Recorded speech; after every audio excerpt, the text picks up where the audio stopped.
Hey guys, morning. Welcome to Morning Joe with me, Jim, and happy Tuesday.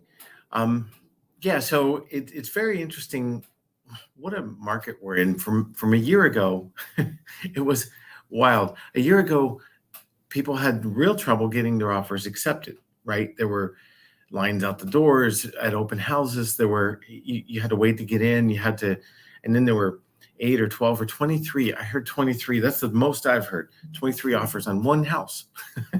So 22 people were disappointed and didn't win that house. Right now, wow, what a difference a few months makes. Really, seriously, what a difference.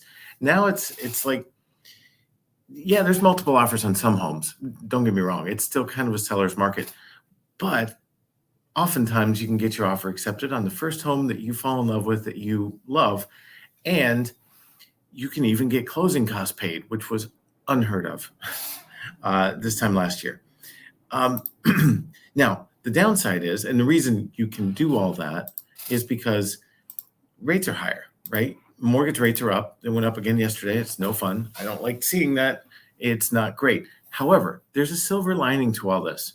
And the silver lining is, well, let me just show you what it looks like. First of all, if you bought a home today at the highest rates we've seen in 20 years, we literally are at the highest interest rates we've seen in 20 years.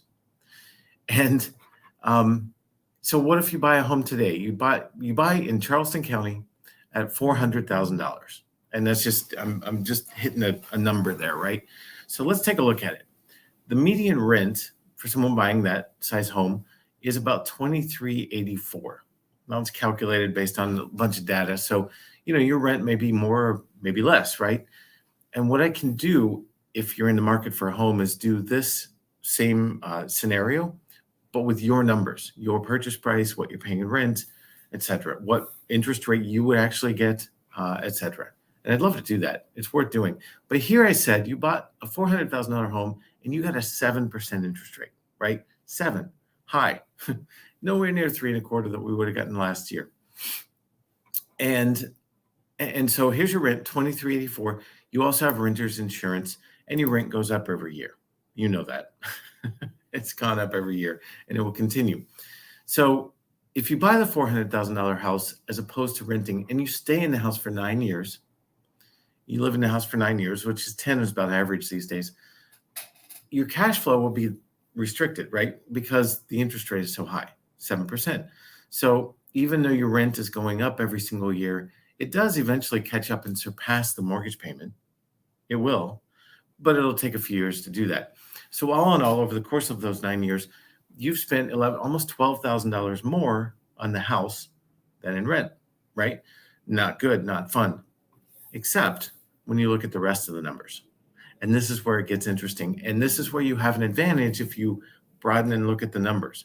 So first of all, can you afford $12,000 over 9 years? You have to weigh that. Yeah, you have to make sure you can, because it is real money out of pocket. The difference is it goes from your right pocket right into your left pocket, because it's equity that you're building. So here it is. Over those 9 years, the appreciation is $47,000 almost, right? $47,000. And there's also appreciation, right? I've heard some people, look, the news is saying, oh, housing prices are going to crash, they're going to fall. If you truly believe that, yeah, I wouldn't buy a house right now. Looking at the data, I don't believe that. It's not falling. It's going to correct just slightly here as it mediates, but here's what's going to happen. Here's the silver lining. It's the thing that drives mortgage rates higher is not the Fed. The Fed is raising rates to combat inflation. Inflation is what drives mortgage rates higher. And as inflation comes down, mortgage rates will come down as well. And you will buy without a line out the door, without multiple offers, and getting closing costs paid by the seller potentially. And then you will refinance when rates come down. And it looks like that could significantly happen by the end of the second quarter of next year. So why not wait till the end of the second quarter of next year? Because the herd mentality, right? Because as rates come down, what will happen in the news? The news will say, oh, rates are coming down. The housing market's good again. We should go back. And everyone on the sidelines will come back in and drive housing prices even higher. And that is good for you if you buy now. So And I'll show you something in just a minute. So anyway, the net gain. So for the first couple of years, you've got costs, closing costs going in. Let's say you pay them, not the seller. In this case, you've got the cash flow difference, right, versus your rent. It's higher. Your payment's a little bit higher. And how much higher? Sorry, what, to 150 higher, something like that. Okay, so that's higher. And if you go to sell, guess what? You have to pay commissions, right? So you've got a cost to sell eventually. So for the first couple of years, it doesn't pay to, if it's real short term. Well, here's your numbers. You know not to buy if you're going to buy and sell in 2 years because you're going to lose some money. But by year 3, you're gaining, and by year 9, you've gained almost $172,000 by buying over renting, even at these high rates. That's the amazing thing. Let's say you're only in there 7 years. Well, it's still a little over $100,000 you've gained by buying over renting. But here's the key. Right now, rates are high 6s, 7. They're not pretty. They're just not. There's no sugarcoating that. But if rates do come down, and let's say you get 4.5%, but you're let's say it's 7 lasts for 2 years, and then rates come down to 4.5%, and I think they will. Everything points to they will. Let's say you average 5% interest, right?